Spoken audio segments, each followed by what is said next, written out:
This is Fam Electric Ghost, and we are live with Ari Safari. She is a spoken Hello. word. Hey, there you are. A spoken word artist from South Florida, and we're glad to have you on the program today.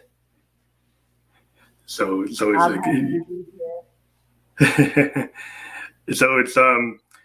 are a podcaster. We've been doing audio podcasts since 2018. We just started doing video podcasts, so we're happy to have Arissa on. And we're going to talk about her work. And she actually has a really cool YouTube video for girls and bad tattoos. So what we wanted to do is, so for everybody to understand the artist that we talk to, we like to show a YouTube video from the artist. And you're a spoken word artist, but you have this really interesting YouTube video that we want to show. And then we can talk about it on the backside and then get into your background. So we're going to cue that up, and you see it's coming up. We're going to set that up. I'm going to put you on mute, and then we're going to go right into the video.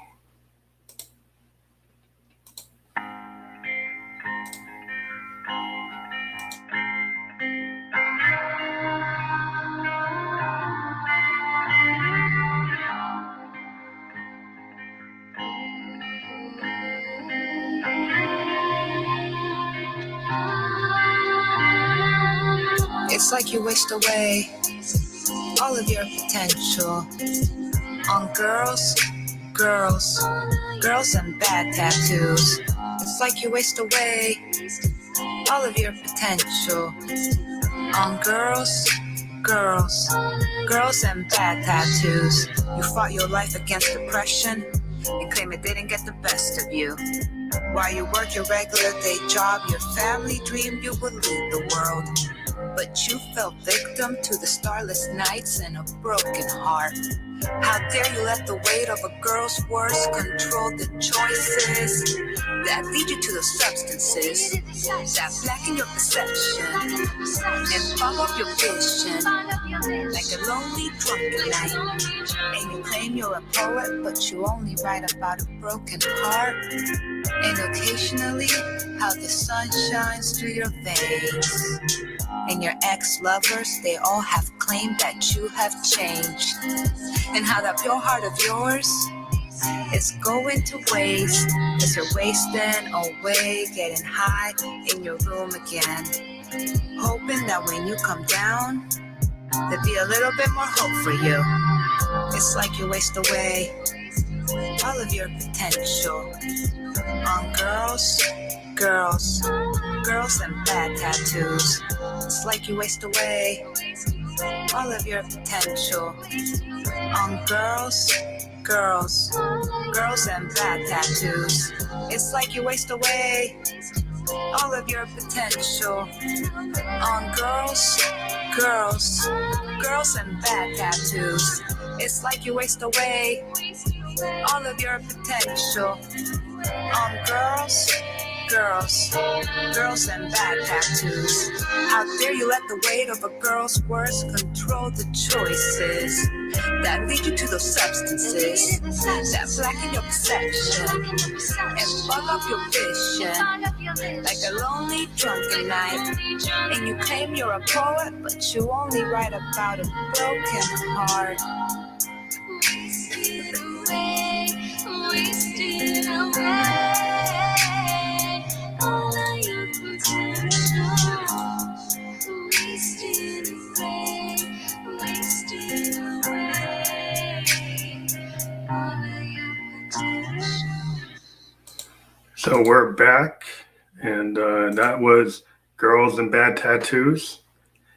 And I wanted to ask you about the video. It's an awesome production. And so I wanted to talk to you about like how you produced it, who you work with. Is this all you, or is this working with other people? Well, the video production is all thanks to the Venom Vision. Her name is Morgan. She was the one who filmed it, directed. Basically, she brought the poem to life. The lyrics and the poetry and the whole concept was me. The vocals that you hear in the background and also throughout the entire song, that's singer and songwriter Dana Della Camera. So it was a team, and I also I also had a lot of accidents happen in this video, but good accidents, like blessings. A couple other artists contributed artwork. As you see throughout the video, there's different forms of art, not Mhm. just poetry and music. You have the symbolism with the guitars, and then you also have different artwork. The beginning is from an artist. The statue is actually from Nicky Lopez. And then we also have a couple of the calendar was from Mary.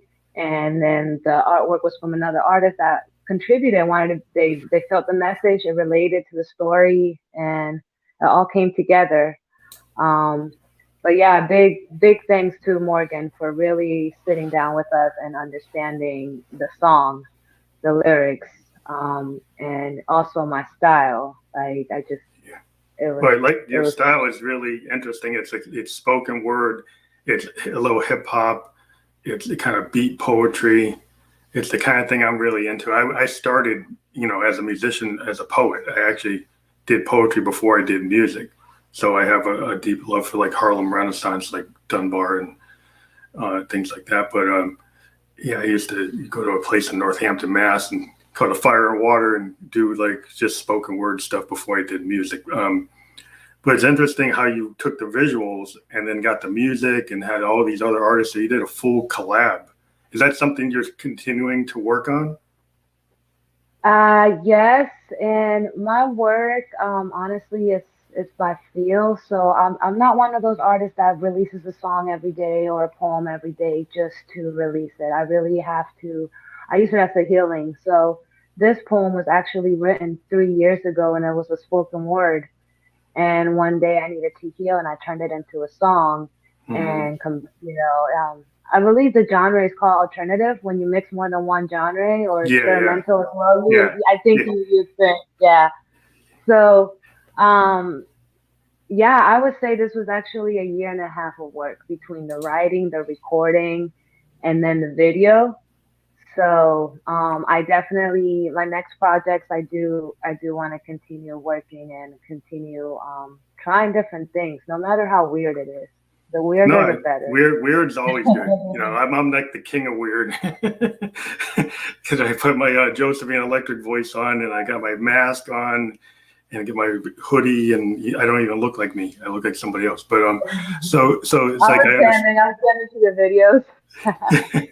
So yeah, it's just so originally this was a poem, and then you found a way to get it into like this spoken word kind of musical form, right? Yes. And Dana, the singer, actually also helped me. So it's a different style, so she also helped me put the words, Yeah, because together and catchy. Because spoken word's a little bit more detailed. You talk more versus music. You just get straight to the point. yeah, music is kind of like I learned that lesson like being a poet. I like William Blake and I like Dunbar and I like the way those kind of feel because they're kind of simplistic. But when you get into a song, you kind of have to deal with the rhyme, or you have to deal with the tempo and just the timing of how the music is going. And sometimes the poems that you don't have any music, you can do all kinds of interesting things. But once music, you're a little constrained to try to fit in a little bit. It's more intimate in a way Yeah. versus a poem. You have an audience and you get more in. Yeah, it's a And different delivery. then you're working with all these other people to kind of fit it into music. It's not just your own just lines. You've got to work with the people who are putting the music together to kind of fit it and then figure out how they think it would work too. So it's a collaboration, which is pretty cool. Because it's kind of like working in a band. Yeah. It's like you joined a band, you got a band going, and you did it.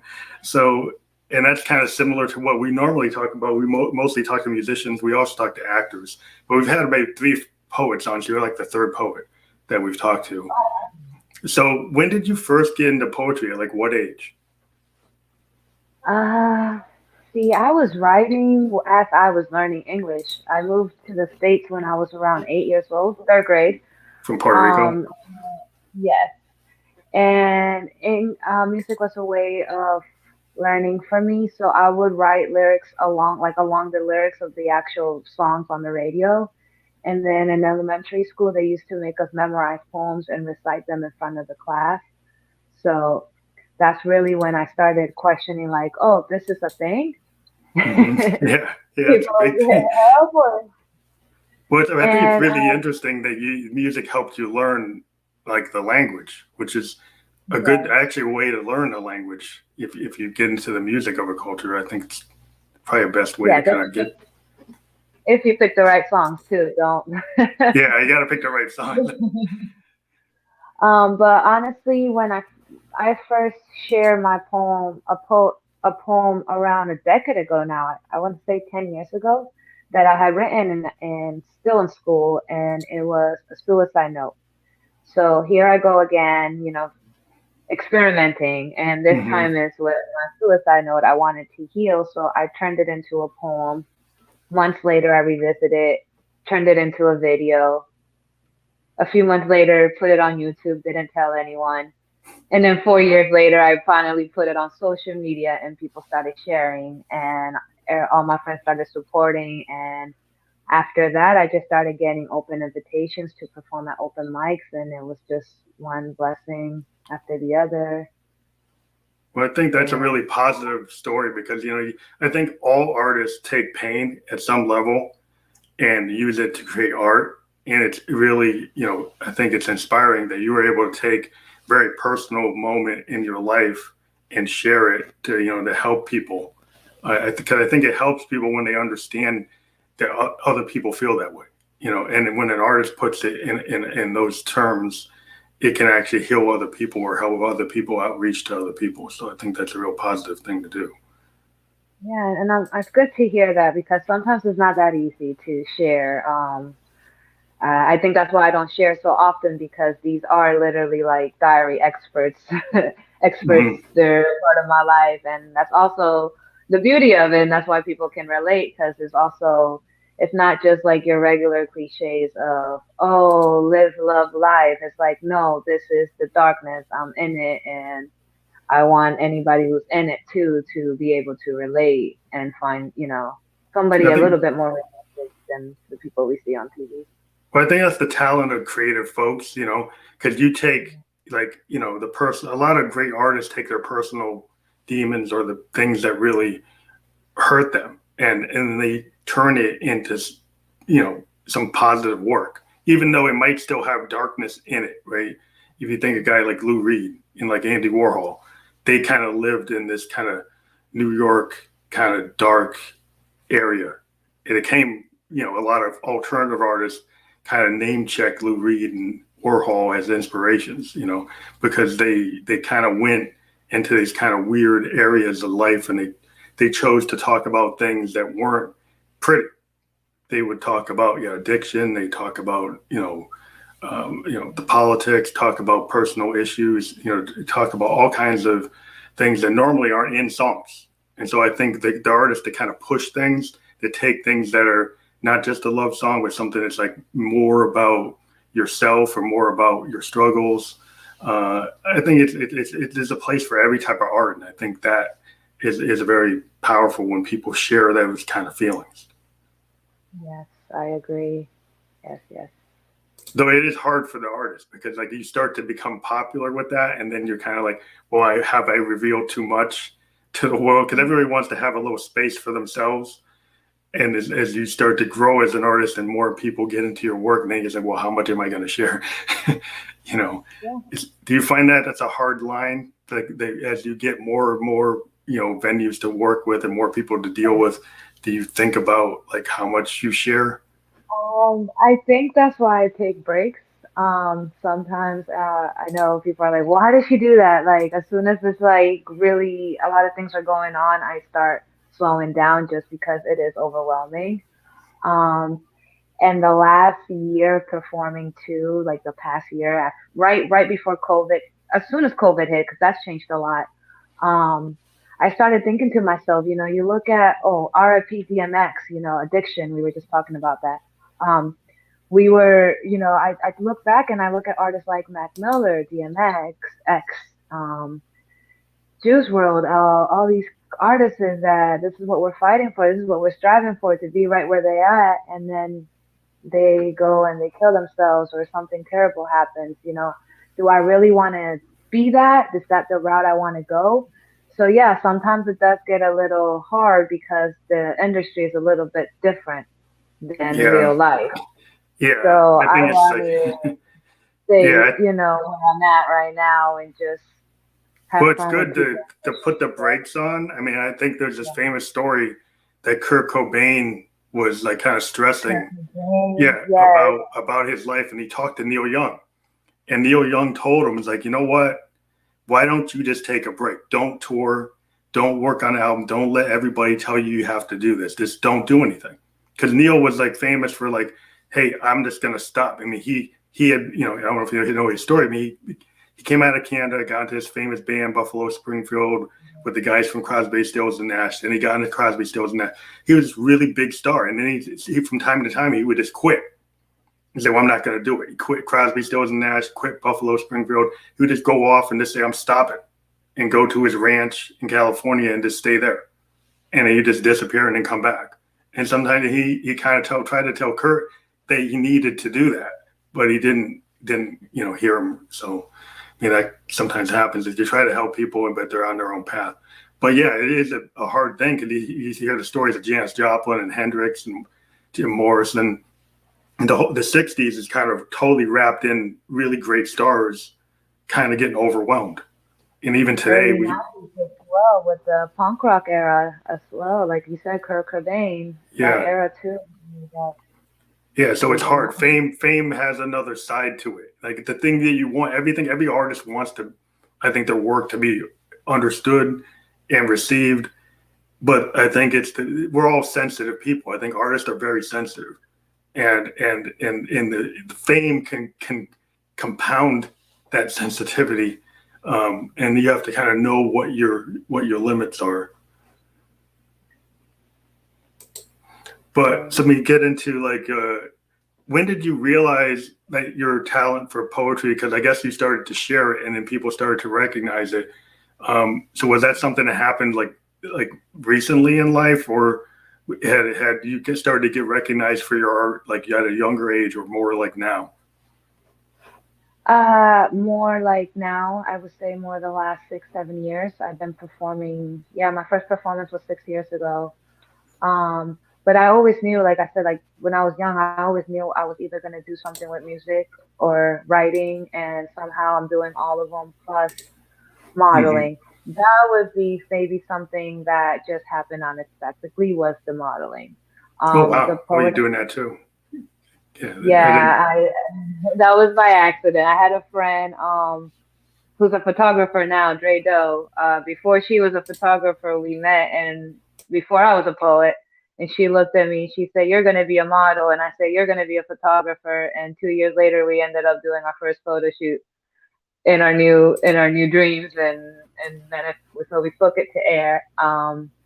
So that's something also that I'm looking forward to experiment with my future art. I don't want to do just like regular modeling. I always like to have some type of meaning or purpose behind it. So definitely combining it with some poetry and some more spoken words.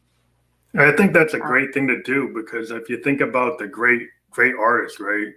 Like a guy like David Bowie, or you think about Lady Gaga, the people that use theater, right?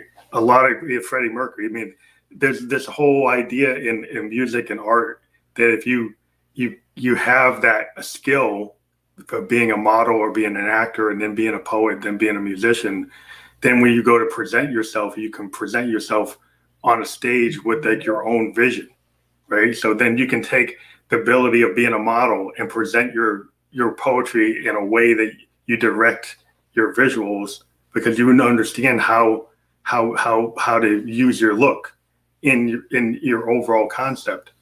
Actors do the same thing. Bowie used to do a lot of acting on stage as a musician, and it really worked. Could he create these characters? Lady Gaga does the same thing. And I think that's a really good talent to have, because I think having a stagecraft is very important. As every musician ends up finding out that you need to kind of present yourself, and you have a stage persona, and then you have your normal persona. And I think poets do that to some degree as well. Yeah, and like I started this 10 years ago, which, social media was just starting. I feel like right now it's a lot easier for artists to be able to get their work out there, even if it's anonymously. You got writers like Atticus Poetry who never shows his face, and his books are like number one sellers. So I just feel like now it's the time for people to really get out there and like take that risk. However you want. There's so many different tools now. So many I can't keep up with them. Yeah, I'm always finding new visual things for the stuff I do as well. And we're here on this format because I found that, we did do for years just audio podcasts. And there's something good about an audio podcast because it makes you just focus on what people are saying. It's like a radio. And there's a difference on a radio versus a video. But the video has a way of capturing the imagination and the attention of people that's good to promote artists on video. So another question would be, who are your influences as a poet? Like, who are the poets that you looked up to that maybe got you into poetry? Oh, well, I grew up listening to Floetry. Marsha was the reason I started, and Def Jam. Actually, I grew up watching that too, so I always wanted to like try it behind the stage. But as far as poets, I love Rumi. Atticus, I did mention him earlier. As far as YouTube, there's a English poet, Sully Breaks, and he experiments with his poems as well. He actually does like rap and does more of visuals, so that's why I like to follow him. And then if you want to talk about legends, then of course like Emily Dickinson, Shakespeare. Shakespeare's so dark. He was one very person. dark, very dark. And of course, it isn't like Maya Angelou. Everybody has a little bit of her. Yeah. Yeah, I was into Dunbar and William Blake because I kind of like that tiger, how fearful thy symmetry. Blake is out of all those old English poets. His poems are not like Shakespeare. They're very short. Like the famous tiger, how fearful thy symmetry.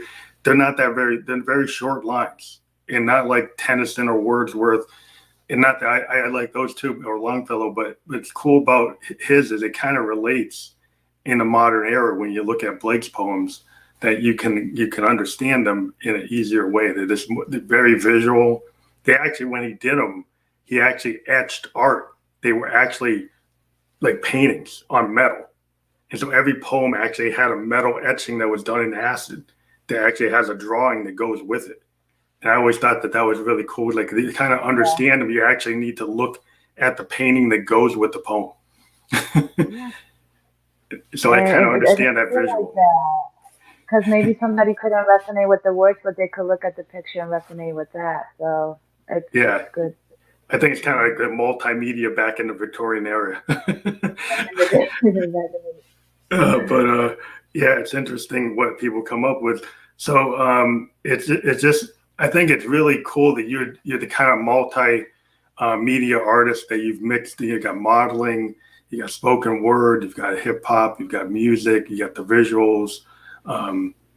You've done collaborations. You've been on the road doing spoken word performances.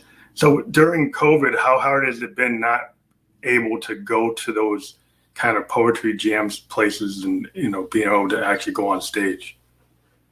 It's definitely everything is virtual, so it makes you push a little bit harder. When COVID first started, though, I was actually in the beginning of taking a break because I knew I was going to release this videos towards the end of the year. So I already had decided to take a break, and I got a part-time job. So that's where COVID got me from full-time performer to part-time performer. Yeah. And I'm sure other artists also had to figure other ways to. Yeah, we're all kind of stuck. I mean, most musicians and poets we're all kind of dependent on venues because the services that push our work usually don't pay us that much. Festivals, concerts, everything. Concerts. I mean, concerts are the primary way most bands actually make money. because waiting for streaming income is like waiting for a check that doesn't come. but but um so we're all trying to find ways to do things. We're doing like, I'm actually trying to create an online festival with every guest I've ever had on my program. And over the last 18, but since 2018, we've had almost 50 guests, from actors to poets to musicians, and we're trying to set up something for either this year or into next year, where every single artist we've talked to actually does a performance. So every time we talk to somebody, ask them, like, would you be interested in being in a festival like that? Even it's like online. It's an online festival, so you just do it from like your own place. The bright side of COVID though was the pandemic was that it did, like I said, it forced so many other tools to, like, we have the stream, we have live streaming now. It kind of opened the eyes of how much things we can do online. But that like you said, the concerts, the venues, that's really where you want to be. Yeah, I mean that's basically how everybody is like figuring out the new way to do things is, collaborating online, working with other people online, doing performances online, until we can finally get back to the normal state of the world. Even then, it might be a little different from now on. But so what are your thoughts of like when you get back out there?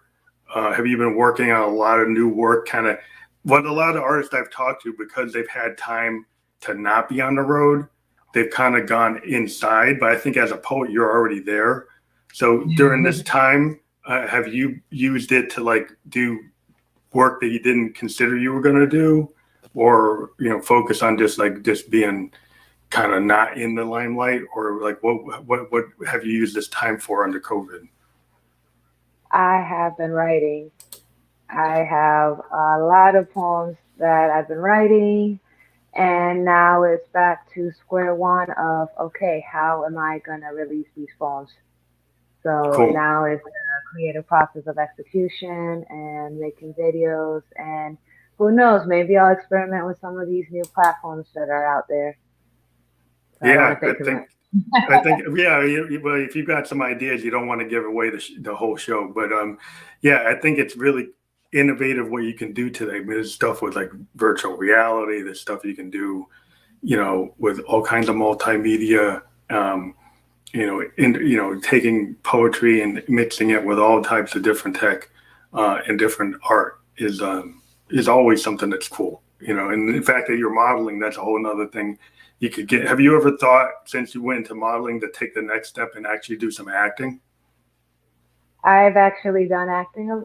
I did a local film here in South Florida with it's a all women filmmaker team. It's called the 1310 Bandits. Awesome. And yeah, that was 2 years ago. But as far as continuing that route, I don't think so. I mean, if something pops up, who knows? But I actually just want to focus on any aspect in writing. And then, like I said, the modeling world is unexpectedly opening doors. So I wouldn't mind focusing. Well, I think that's really good, because I think sometimes in the modeling world, there's been a certain type of person, and it's cool to see there's many more types of people that are being included, and different, it's just, I think it's encouraging to see that you're actually getting the opportunity to do it, where, in the past, it might not have been such an open door. I think that's awesome. Yeah, I agree. Yeah. Well, I wanted to make sure you had the time to do what you need to do. And so I think we're getting close to the 30-minute point. So I'm really happy that you were on the program, Ari Safari. And I think like it's going to be, this program is going to be, right now it's on our Twitch, it's on our YouTube, it's on our Facebook. It will be out there permanently after this broadcast. We are also going to put audio only versions on Spotify podcast and Apple. So people will be able to listen to you in their cars, or when they're walking around, without having to watch the show. But if they want to see it, you'll be able to see it, and we'll send you those links. And we're very happy to have you on the program. And if you ever want to come on the show again and push a project, let us know, because we love to we like to support artists on their endeavors and what they're doing. No, thank you for having me and sharing my video. And yes, I would definitely stay in touch with you. I'm also, like I said, I'm a fan now, so I'm also looking forward to your videos. He has videos on his Instagram experimenting with his instrumentals. So, yeah, for any artists that may want to collab, look him up. Yeah, Send I'd him a love to message. do. Yeah, my visual stuff, I've been in the last 3 years, really diving into a lot of kind of strange, psychedelic like, or just weird imagery to go with my weird music. So, Remember, the weirder the better. There's nothing wrong yeah. with that. Yeah, you have to get into expansive sound to understand expansive sound, but I think you're into expansive art, so you understand that. Yeah. Th- And th- feel free, if you're listening and you like what you saw, Girls and Bad Tattoos is available on Spotify. It's also available on YouTube. And everything is under Ari Safari Poetry. Yeah, we're gonna we have the links for your Spotify and YouTube on the podcast. It will actually be on the Facebook and everywhere else. This is like the Twitch and the YouTube. All these things will have those links, so you'll be able to get to them. Thank you very much for being on the program. Have a good night. Be safe out there. Happy Friday. Bye. Bye.